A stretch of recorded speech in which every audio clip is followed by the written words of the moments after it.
Okay, so I'm about to do a test.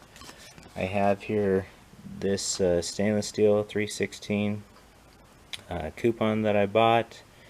I'm going to do a test where I'm going to put on some Gallistein, or gallium, indium, and tin. I have 10 grams of it there, and my syringe here to get it. I have this Fisher isothermal muffler furnace, model 182, and it's preheated just a little bit to 79.5 degrees C. Anyway, I'm going to just put it in and see how it goes. So I'll set the camera here so you can kind of watch. So my test that I want to do is bring it up to temperature, and then I'm going to basically ruin this coupon and not use it for the corrosion, but instead for a water test. I put in the coupon here so you can see. It has a serial number on there. I'm going to take this Gallistein, and even though it's inert to humans, I'll go ahead and put on a little glove here so that I don't get anything on me. And I've done a check on the temperature on my thermocouple and the measuring device to make sure that it's reading semi-appropriately, and it is.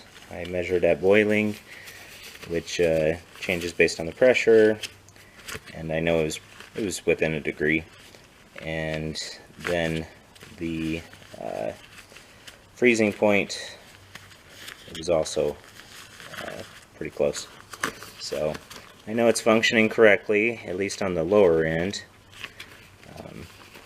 And then I have this indicator gauge on here. I think it's a little off. I tried adjusting it with a set screw to match, but there's only so much that you can really adjust to.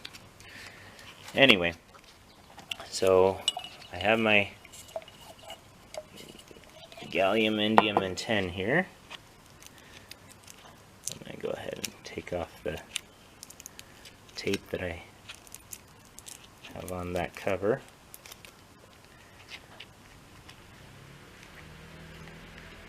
And just so you can see what it looks like, there's that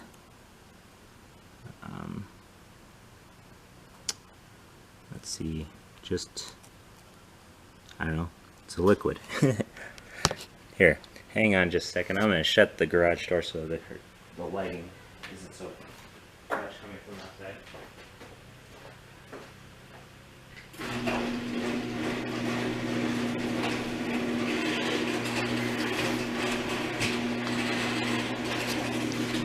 Okay, let's see. Okay, that's better, I think. Alright. Let's go ahead and just soak up just a little bit of this. Yep, it's liquid. Okay. Okay, there's not much on that. Let's see what happens. Okay. So you can see I put some here. Doesn't really even stick to the, oops, there you are. I can kind of just push it around on the stainless steel. It doesn't even wet it. Very interesting. Okay, I'm gonna just put the rest back in here.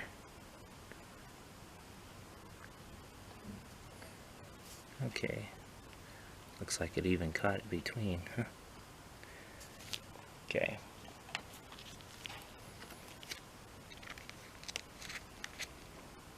Go ahead and stick that back in there, the container.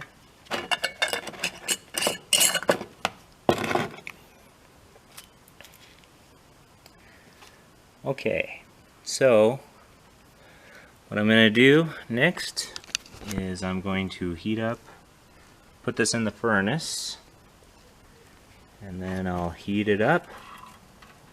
So here's my furnace. I have a thermocouple from the prior owner that fits right there. Okay. And I'm going to take my wife's glass jar that I'm borrowing here and put it on in. So, alright, let me go ahead and put this thing back up in there. Sorry, I can't show the camera all the time on these. Let's see.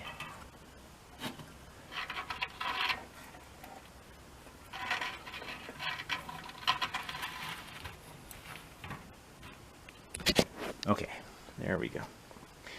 So let's go ahead and just turn it on. And this thing cycles a bit, so it's going to take quite a while to heat up. So I'll go ahead and just stop recording at this point and then wait till we get up and we're recording. And I'll start recording again at that point. Okay, so now it's been another 15-20 minutes or so. I think my issue with the scale here really is that it probably depends where the thermocouple is placed, and this is supposed to be an isothermal temp device. So anyway, it takes time. So even though it may be reading a little different, I actually have 579 here that I'm measuring, and it's measuring about 550 right on the scale. I'm gonna give it another 20 minutes or 30 minutes or so to just let everything work out. Okay, it's now been 30 minutes. I'm going to go ahead and just take a quick sample using this infrared camera just to show what temperature it looks like. Oh. Okay, your timer went off. Okay. You want to come hold this for a second? Yeah. I'm going to take an infrared temperature measurement. So right now, just to show where we're sitting at, we have 556 at the moment. If I click on my minimum, it went down to 554.8, and maximum 559.5, average 557.1. So, okay, you want to hold this right here. I'm going to go ahead and take an infrared picture of it. Or, not picture, but... Okay. Okay.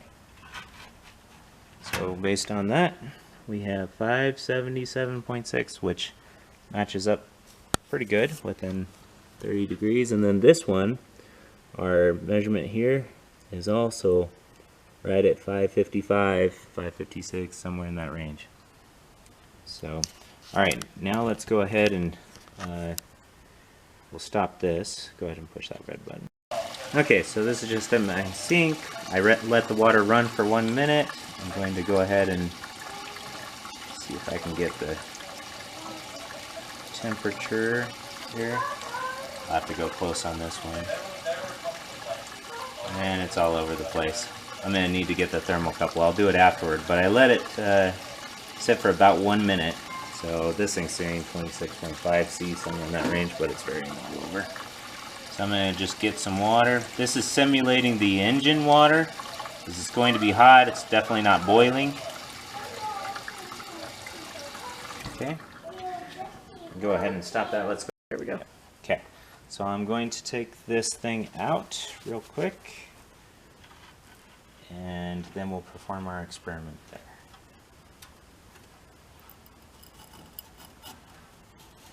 And hopefully I don't.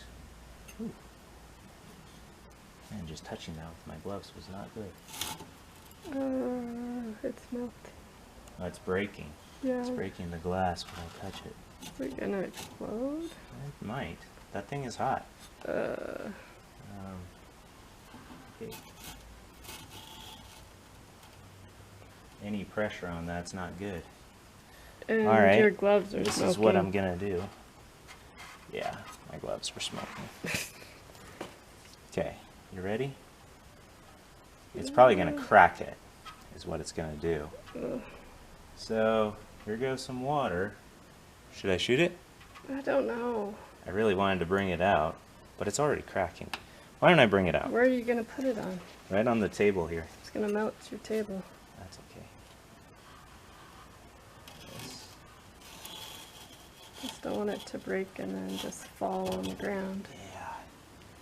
It's too bad you don't have something you can slide it out on. Yeah. Let me put this thermocouple there. It's not going to touch anything. Start on fire. Gloves. Okay. Let's see what temperature we're sitting at here right at the moment. Okay, 475. I just want to move fast on this. Okay, there we go. Okay, and then I'm gonna, you see that? Coming in for Okay. a closer shot. And just trying to get some water on that thing. Let me get some more water just while it's going.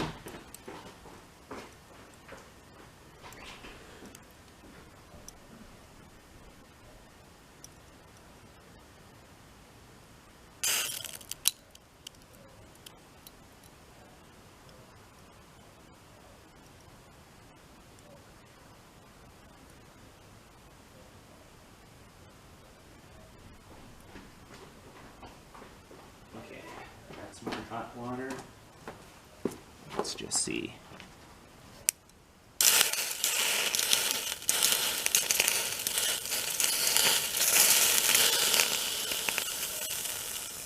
Okay, so the gallium completely fell off the steel there. There's a little mark on the steel after doing that, but obviously the water's just boiling right off from the steel, so it's more about water hitting the steel with that. Sorry, I ruined your thing. Draw me a new bowl. Yeah. I didn't look up what the worst glass has problems. So, alright, I'm going to turn this off. Okay, and let's just measure our temperature real quick. Okay, we're sitting at around 200, 190, oops, 190, 200, basically 193 Celsius. Whew. That was a little hard. Yeah, you can feel the heat Yeah. just standing here. So let's make sure that thermocouple doesn't touch any of that to start on fire or anything. Want some steel here to just move this around. Grab some clamp things. Okay, that's not stuck, and that's not stuck. Okay. Alright. Okay, well, there's your answer that there's no violent reaction or anything like that. There is a little left over of the stuff on that from the gallium and where it sat, but that's all. So for me, I'm not too worried about water dripping as long as we detect it. Yeah, go ahead and. Okay, so this is just to document how much the water was sitting at. So with it on after about a minute, we go ahead and come over here. Look at this. We're sitting at about 61 to 62 degrees Celsius, which is about right where the engine sits. I think it's somewhere between 50 max 70 degrees Celsius. So anyway, I'd say that was a pretty representative test.